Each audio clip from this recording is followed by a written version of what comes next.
Hi guys, this is Robert again. Coming back on after about having the LG V20. My son's talking.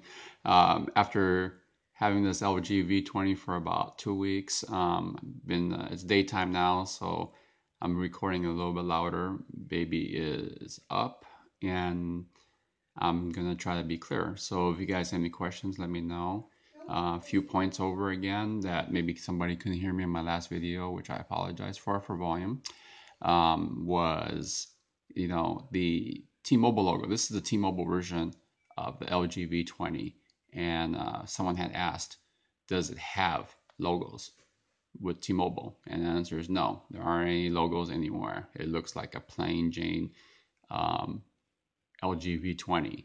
The only time that you will see T-Mobile is obviously they're going to have the T-Mobile software inside here, and also the boot up does say T-Mobile. So that's it with that. As far as usage, I've been liking this phone. Recording with a OnePlus 2. It's been a year and a half for use that one. I haven't used a OnePlus 3, so I don't know how the battery has improved. I'm sure it has on it. So a few points I wanted to make out. I'll kind of review my old points I had before this. But Here we go. So what it is that it does have a big screen, 5.7 inches. I like that quality. I like that size. It's easier on eyes. I have an old iPhone 5S that I use for work, and it's horrible, but I need it portable. I don't use that for any personal stuff, so I'm okay having a smaller size. But So the big screen is good. It's a good battery. Like I said, it lasts the whole day for normal usage. I'm always on the phone, texting, a couple YouTubes, and when I'm at the gym, I'm playing some music, um, Napster to downstream. So the battery that's lasting me. I mean, sometimes these estimates. Right now it says 100% up here. Um, I think the estimates are a little bit over exaggerated. But let's see what it says right here. I guess it's because it's looking at my usage patterns to go. So battery estimated time, it's still collecting, but I've seen it say like 25 hours, which I don't think that's the case. But I'm pretty sure that this Nougat software is one of the reasons why it works so quick. So second screen, it's a nice feature.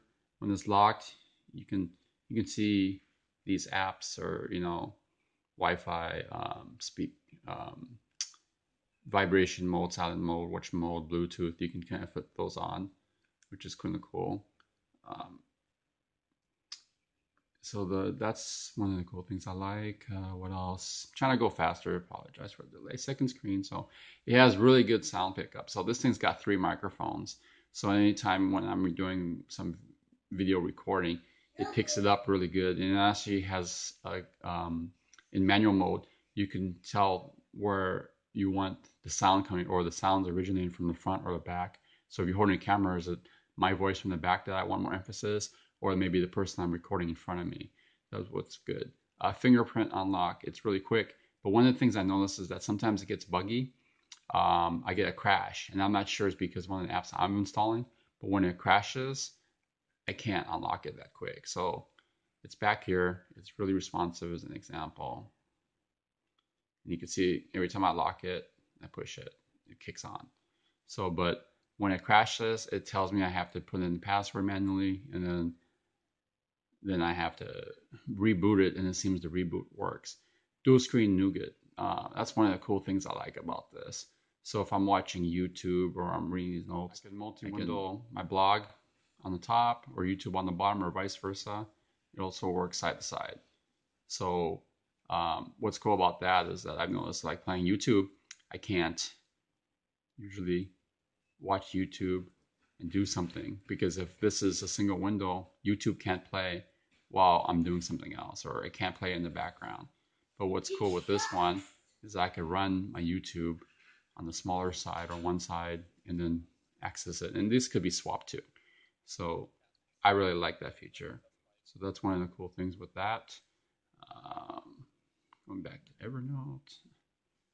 So those are the pluses. The minuses still have the same problems with getting the hang of video recording and taking pictures.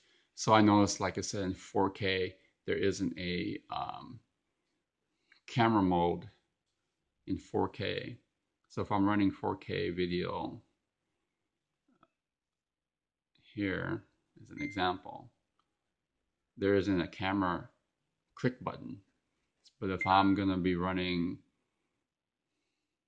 FHD, which is 1080p, like that one, and record. Now I got the camera mode. You see, on my OnePlus 2, I can run UHD and take pictures at the same time. So obviously, I don't think that is a hardware issue. It is a software issue, is my take. Because if you could do it on a 1.5-year-old older phone, why can't you do it on a basically brand new phone, and especially a flagship phone? So those are one of the things I don't like about it.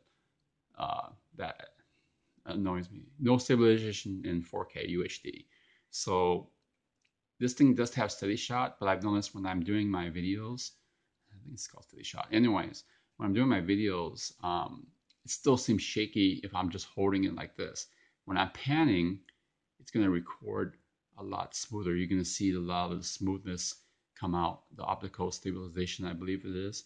But when I'm just holding it, I guess I have a shaky hand, and I'm just going to shake it like this. As an example, it records that shakiness. You know, my hand, not too shaky, but you can see it's moving. So then it records that shakiness in mine because I'm not super steady with my hands. Auto mode. So if I'm recording in auto mode, I cannot have, it doesn't record in RAW or DNG. I like to use Lightroom, sometimes Photoshop. I can't edit any pictures in there. It just is straight up JPEG. Single speaker. So it's got the four DAC audio, but it only has one single speaker here. It's a pretty good volume-wise speaker, but you would think it would have like a stereo speaker, especially being, again, flagship, and it's talking about using headphones, being real high quality. I mean, it should have at least decent stereo sound, but it doesn't. Auto brightness too dim. So again, what I had to do is I installed something called Velis, and what Velis does, it is this program. If I hadn't used it, when it's at auto mode for LG, it would get so dim that I couldn't see the screen. Let me see if I can cover it. I'm trying to cover it without the light and hide the proximity. So there it goes. So when it was fully off, locked. When it was fully off locked, I think I'm crashing. There we go. It was so low I couldn't see this thing.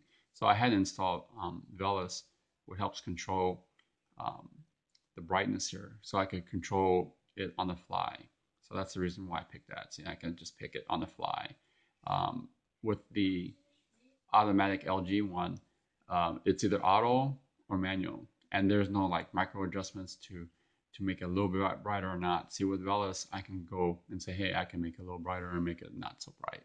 So that's still one of the things. One of the quirks too is that make sure you do leave this on auto here, because the second window, Velis has no effect on the second window.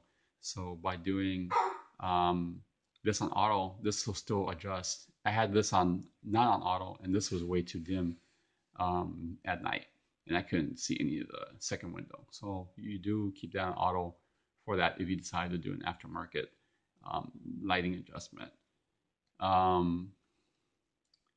It's not waterproof, and it makes sense because it is a removable battery.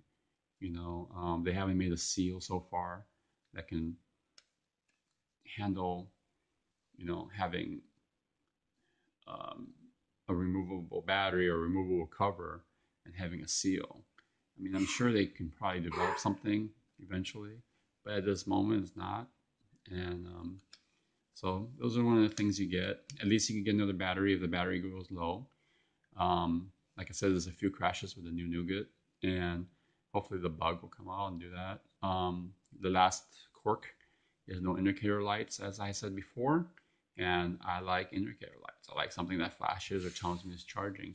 It doesn't do that. The second window, I wish maybe would flash or something. Maybe there's some kind of feature that can say, hey, when I'm in this second window mode, it's gonna say, hey, it's gonna flicker and say, hey, you got a message or something, because it shows I have a message. I have to look at the second window, but I have to stare at it instead.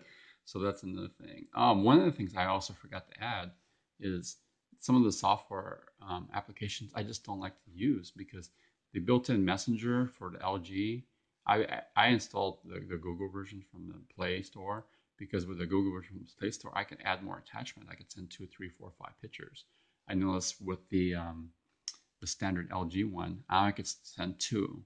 So I've been running Google Messenger just to do that. But one thing I don't like, because it's Google Messenger, not LG Messenger, is that the text on top, it doesn't come through. It doesn't show the scrolling text of a message coming through because of that. So it's kind of like a caveat. So if you're not into sending attachments to multiple attachments, then I wouldn't worry about it. But if you want to, you're probably going to pick a different messenger app. Some people use Hangout. Some people use I forgot the other brands, but there's a lot of popular brands that people use on that. I think picture quality is good. This is an LCD screen. A lot of people are used to the Note 7 or the Samsung AMOLED, and I believe they are brighter. They've developed it so it's brighter, or at least it seems brighter. I don't know the technology too well, but my OnePlus 2 that I'm using is LCD compared to this LG V20. I like the brightness even better. It's good in daylight. I wear polarized eyeglasses. Don't have a problem with it. With my OnePlus 2, I actually had to turn it a certain orientation. I always had to keep it in one orientation, or actually I kept it about 30 degrees sometimes, just to get the picture to be clear. I think it didn't work in the horizontal mode.